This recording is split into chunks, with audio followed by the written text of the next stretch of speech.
Ya Allah, my heart is broken. You wait! Please give me strength.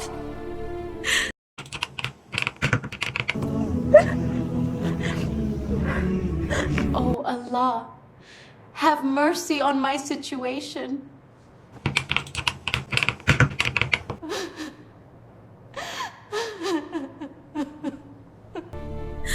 আল্লাহ আমার কান্না শুনুন, আমাকে শক্তি দিন হে আল্লাহ, এই কষ্ট থেকে মুক্তি দিন। একজন নারী সারারাত জায়নামাজে বসে কাঁদেন তার স্বামীর হিদায়েতের জন্য। যেই মানুষটি তাকে প্রতিদিন মানসিক ও শারীরিক কষ্ট দিচ্ছে, সেই মানুষটিকেই সে যেন আরও ভালোবাসতে চাইছে, দোয়া করছে আল্লাহর কাছে যেন আল্লাহ তার স্বামীকে ফিরিয়ে দেয় হিদায়েতের পথে। কারণ তার হৃদয়ে ছিল এক অদ্ভুত বিশ্বাস।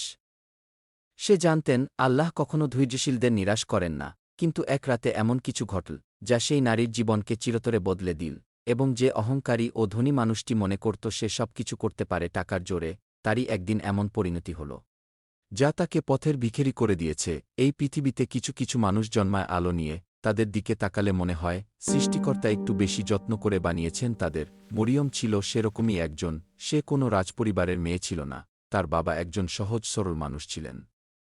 মাঝারি আকারের কাপড়ের ব্যবসা করতেন, 5 ওয়াক্ত নামাজ পড়তেন, সকালে কোরআন তেলাওয়াত করতেন। মরিয়মের মা ছিলেন একজন দিনদার গৃহিণী, শান্তশিষ্ট একজন নারী, যার মুখে সর্বদা আল্লাহর জিকির লেগেই থাকত।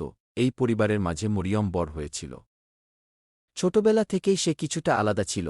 যখন অন্য মেয়েরা গল্পে আড্ডায় মেতে থাকত, মরিয়ম ডুবে থাকত কুরআনের পাতায়। যখন অন্যরা হৈহুল্লোড়ে ব্যস্ত থাকত, মরিয়ম ব্যস্ত থাকত জায়নামাজে। তার চেহারায় একটা স্নিগ্ধতা ছিল, সেই স্নিগ্ধতা যা শুধু আল্লাহর প্রিয় বান্দাদের মুখেই দেখা যায়। পাড়ার লোকজন বলত, মরিয়মের চেহারা ও হাসিতে আল্লাহর বরকত আছে। সে সত্যিই তাই ছিল। তার বয়স যখন 20 বছর, তখন তার বাবার কাছে একটি বিয়ের প্রস্তাব এলো। প্রস্তাবটা এসেছিল এক বড় ব্যবসায়ীর পক্ষ থেকে। পাত্রের নাম ছিল রাশেদ। বয়স 26 কি 27 হবে। শহরে তার বাবার নামকরা ব্যবসা। রাশেদ নিজেও ব্যবসায় নেমেছে, টাকা পয়সা আছে ঢের। দূর থেকে সবকিছু ভালোই মনে হচ্ছিল। কিন্তু মরিয়মের বাবা যখন প্রস্তাবটা শুনলেন, তার মনে একটু ইতস্তত বোধ হল। তিনি রাশেদের সম্পর্কে খোঁজখবর নিতে গেলেন। কেউ কেউ বলল ছেলেটা একটু উডনচণ্ডী, কেউ বলল বয়সের দোষ, বিয়ের পরে ঠিক হয়ে যাবে। পাড়া প্রতিবেশী, আত্মীয়-স্বজন সবাই বললেন, এত ভালো প্রস্তাব না করা ঠিক হবে না।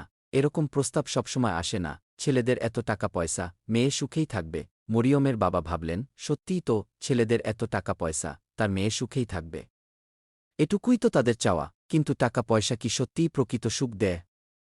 মরিয়মের বাবা একটা জিনিস ভুলেই গিয়েছিলেন। আল্লাহর রাসূল সাল্লাল্লাহু আলাইহি ওয়াসাল্লাম বলেছেন, তোমরা দিনদার ব্যক্তির কাছে বিবাহ দাও। যদি তা না করো, তাহলে পৃথিবীতে ফিতনা ও বড় বিপর্যয় দেখা দেবে। সুনান ইবনে মাজাহ 1967। সেদিন মরিয়মের বাবার এই হাদিসের কথা আর মনেই পড়ল না। মরিয়মকে ডেকে বললেন, মা, একটা ভালো প্রস্তাব এসেছে। ছেলেদের অনেক ধনসম্পদ, নিজেদের বড় ব্যবসা। এই পরিবারে বিয়ে হলে তুই ভালোই থাকবি। মরিয়ম একটু চুপ করে রইল, তারপর শুধু বলল, বাবা, আপনি যদি মনে করেন ভালো, তাহলে আমি রাজি। একটা মেয়ে তার বাবাকে ভালোবেসে, বিশ্বাস করে, বিয়েতে রাজি হয়ে গেল। সেই ছেলের সাথেই মরিয়মের বিয়ের দিনক্ষণ ঠিক হল। বিয়ের রাতে মরিয়ম জায়নামাজে বসে দোয়া করেছিল।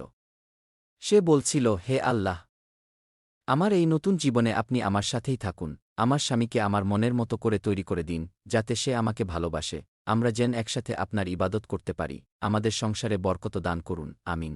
তার চোখে ছিল পানি, কিন্তু সেই পানি কষ্টের ছিল না, ছিল নতুন জীবন সুন্দর করে পরিচালনা করার আশা। কিন্তু সে জানত না, এই আশার পথটা কতটা কঠিন হতে চলেছে তার জন্য। বিয়ের প্রথম কয়েকদিন ভালোই কাটতে লাগল। রাশেদ খুব ভালো ও মনোযোগী স্বামীর মতো আচরণ করল। নতুন বউকে জামা কাপড় কিনে দিল, বাইরে ঘুরতে নিয়ে গেল। তারা দুজন মিলে আনন্দ করত। কিছুদিন পার হতেই মরিয়ম লক্ষ্য করল, রাশেদ নামাজ পড়ে না, দিনের কথাও শোনে না, এমনকি আলোচনাও করতে চায় না। আপনারা এই ভিডিওটি সামনে দেখতে কমেন্ট করে জানাবেন।